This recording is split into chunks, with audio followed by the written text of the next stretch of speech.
Bonjour les radieux et les radieuses, bienvenue à mes capsules Wi-Fi Café Ambition. Moi c'est Josiane et aujourd'hui on va parler des choses essentielles à savoir avant de lancer sa boutique en ligne Shopify. Donc la première chose, quand vous créez une boutique Shopify, ils vont vous demander d'écrire un channel. Donc vous écrivez un nom de channel et qui ne sera pas votre nom de domaine parce que la deuxième étape c'est de se prendre un nom de domaine. En vous prenant un nom de domaine, ça va être bon pour votre SEO, ça va être bon pour votre marque, ça va être bon presque pour tout. Donc, trouvez un nom de domaine qui vous ressemble ou qui dégage qu'est-ce que vous voulez représenter sur votre store Shopify. Une fois que ça c'est fait, vérifiez 2, 3, 4, 5 fois, double check là, mais vraiment double check comment les paiements ont été setés. Donc vous allez dans l'application Shopify et vous vérifiez si les modes de paiement sont bien installés dans le bon dollar que vous voulez, la bonne devise, que ce soit canadienne, euro, USD. Allez-y, vérifiez et revérifiez, c'est très important. L'autre chose, assurez-vous que votre page a des standards de prêt et qu'elle soit vraiment sacoche. Désolée de le dire comme ça en très québécois, mais il faut que ça soit vraiment parfait avant de le lancer et qu'il n'y ait pas de glitch, qu'il n'y ait pas de choses. Donc, ça c'est revérifié. Faites-le vérifier par des bonnes connaissances à vous si vous avez le temps. Hey, donne-moi ton avis là-dessus. Puis, ou même par un expert Shopify ou un Shopify partner qui va pouvoir vous dire, des fois moyennant un certain prix, qu'est-ce qui marche pas? Est-ce que ça va bien convertir? Est-ce que ça va bien marcher? Faites-le vérifier et vérifiez tout ça avant de le lancer. L'autre chose, regardez si les notifications de courriel sont bien activées. Très important, on veut pas manquer une vente, donc on veut vérifier que toutes les ventes vont être notifiées au courriel, mais aussi si jamais les infolettres dans le sens contraire, donc les infolettres, votre marketing automation et tout soit bien placé. Et parlant de marketing automation, j'ai aussi une capsule sur LeadFox qui fait du marketing d'automation et qui est compatible avec Shopify. Donc, qu'est-ce que vous voulez aussi, c'est de vérifier et quitte à payer quelqu'un pour le faire, c'est les fautes d'orthographe, la grammaire et tout ce qu'il y a. Ça peut arriver même au plus grand d'avoir des coquilles, s'il y en a une ou deux. Je pense pas que personne va vouloir, mais les grosses fautes majeures ou des que-e, des que-o-i, tu sais, un français quand même assez impeccable, faites-le réviser au pire aller par votre mère qui doit avoir un meilleur français que vous, j'en suis certaine, surtout si elle est née entre 50 et 60. Et puis, on veut avoir la meilleure qualité d'image. Assurez-vous de prendre des qualités d'image HD. Achetez-vous un appareil photo ou prenez l'application Snapshot.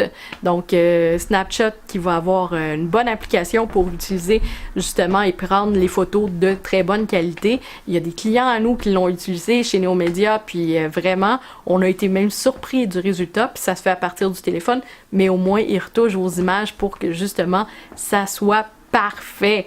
L'autre chose, installer des outils d'analyse, donc Google Analytics ou autres.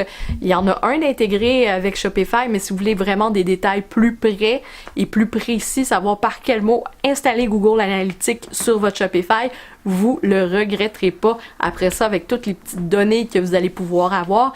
Aussi, n'oubliez pas de mettre votre Facebook Pixel sur votre Shopify pour pouvoir convertir éventuellement de la publicité votre Shopify. Ensuite, ayez un plan marketing de pré-lancement. Donc, mettez en place une stratégie marketing qui va être, OK, c'est quoi les courriels que je veux envoyer? C'est quoi? Comment je veux le publiciser? Est-ce que je veux le publiciter avec des influenceurs Instagram, des gens, des blogueurs, des vlogueurs, des YouTubers? C'est à prendre en considération tous ces petits détails-là de comment je veux la stratégie du marketing d'amener justement les gens à consommer votre produit. Ensuite, ajuster les frais de shipping et les taxes. Qu'est-ce qui est pratique par contre pour le Canada, c'est que Shopify a un partenariat avec Canada Post pour avoir une uniformité au niveau du prix. Donc, vous avez le prix que Shopify paierait pour les envois. Donc ça peut être super intéressant, mais assurez-vous que les taxes, parce que même si c'est du e-commerce, c'est déductible d'impôt. Donc, en fait, pas déductible d'impôt, mais c'est imposable plutôt. Mais les dépenses associées à votre commerce en ligne sont déductibles d'impôt. Ensuite, essayez de mettre en contact vos clients potentiels avec votre Shopify, encore par la publicité, c'est certain, mais aussi de faire des appels, peut-être des gens proches de vous qui font « Hey, ça te tenterait pas d'aller jeter un coup d'œil sur mon Shopify? » Puis finalement, c'est peut-être votre ma tante qui aurait de l'intérêt pour ça. On sait jamais. Donc, n'oubliez surtout pas d'installer les applications essentielles parce que Shopify, ça fonctionne aussi avec des applications. Est-ce que vous voulez en plusieurs langages? Donc, Linguify pour les langages, il y a Track quelque chose pour trouver où est-ce qu'il est rendu le paquet et il y a MailChimp, il y a plein d'applications qui vont vous aider à optimiser votre Shopify. Même l'application Instagram, si vous voulez des publications Instagram. Autre chose, les derniers points. Donc, n'oubliez pas de mettre les informations de facturation. Ça semble con, mais c'est important de le faire.